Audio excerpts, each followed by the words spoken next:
Saat ini Kawasaki KLX 150 bisa dikatakan adalah trail 150cc dengan teknologi paling sederhana jika dikomparasi dengan kompetitor sekelasnya. Hal ini bisa dilihat dari basic mesinnya yang tidak banyak berubah semenjak pertama kali keluar belasan tahun silam, yaitu masih menggunakan SOHC 2 klep berpendingin udara 5 speed dengan sistem penggabutan BBM karburator. Sementara itu, kompetitornya seperti Honda CR-V 150 dan Yamaha WR155 sudah menggunakan sistem penggabutan injeksi yang lebih efisien dari segi tenaga maupun konsumsi bahan bakarnya. Maka dari itu nggak heran kalau output tenaga KLX 150 ini lebih kecil dari WR maupun CR-V, dan menurut hasil pengetesan pun, konsumsi BBM KLX 150 ini juga lebih boros, yaitu 31,8 km per liter, sedangkan CR-V dan WR berada di angka 40-an km per liter.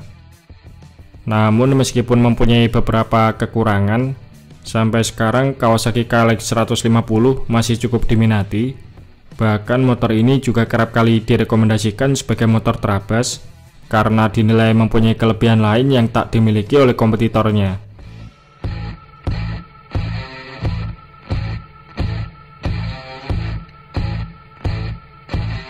Kelebihan KLX 150 yang pertama adalah bobotnya yang ringan.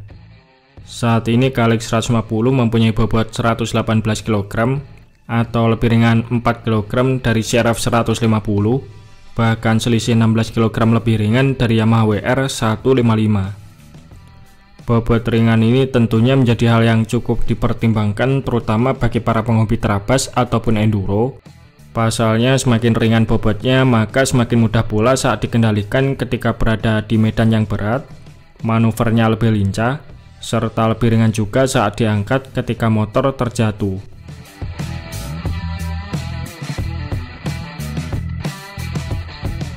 Kelebihan KLX 150 yang kedua adalah ketinggian joknya yang ramah untuk kebanyakan orang.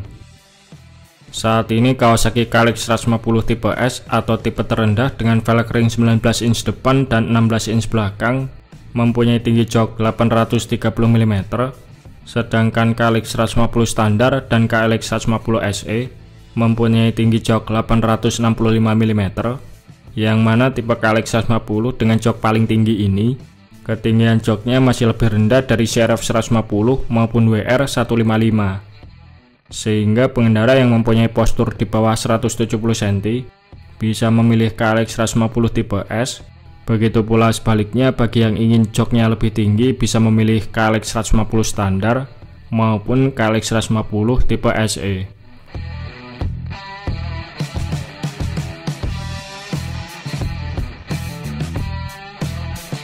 Kelebihan KLX 150 berikutnya adalah jarak terendah dengan tanah atau ground clearance yang tinggi.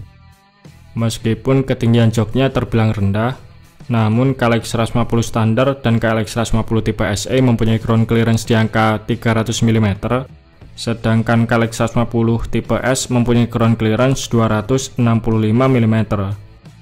Sementara itu, ground clearance dari CR-V 150 adalah 285 mm, dan WR155 mempunyai ground clearance terendah di angka 245 mm atau 20 mm lebih rendah dari Kawasaki KLX tipe S.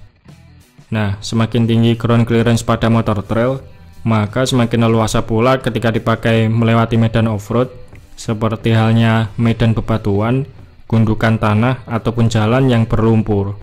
Sehingga kemungkinan motor tersangkut akan lebih kecil dibandingkan motor trail yang mempunyai ground clearance yang rendah.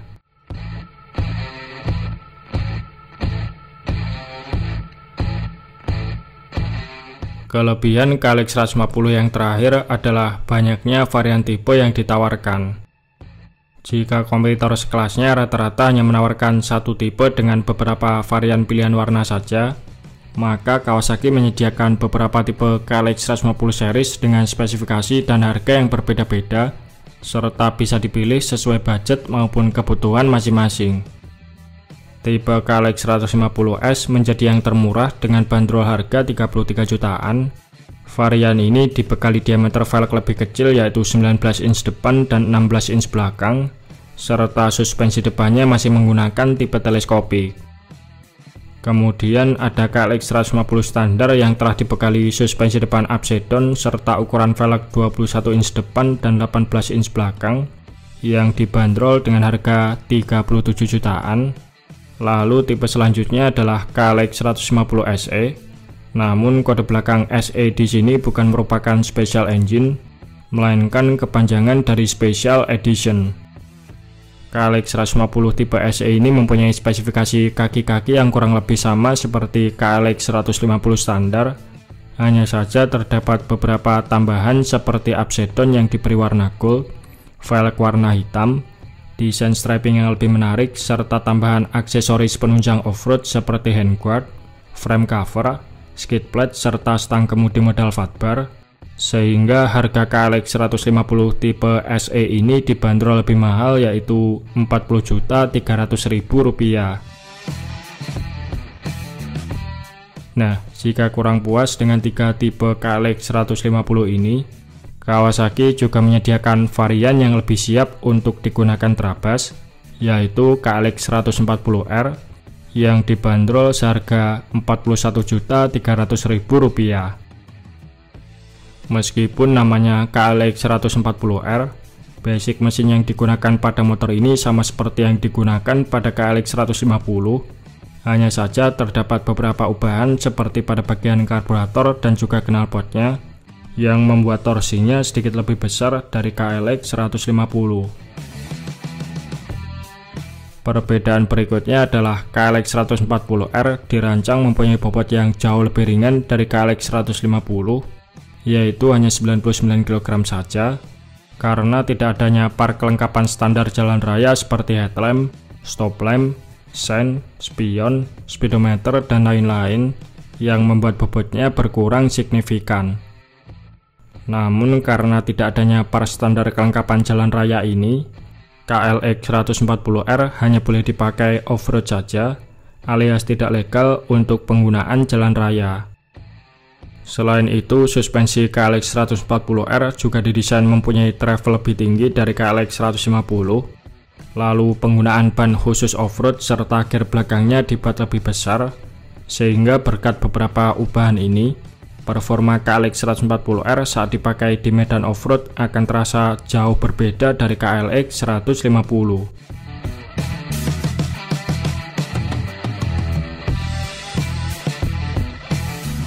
Nah, itu tadi beberapa kelebihan dari KLX 150 yang membuatnya masih terus diminati, meskipun teknologinya agak tertinggal jika dibandingkan dengan kompetitornya.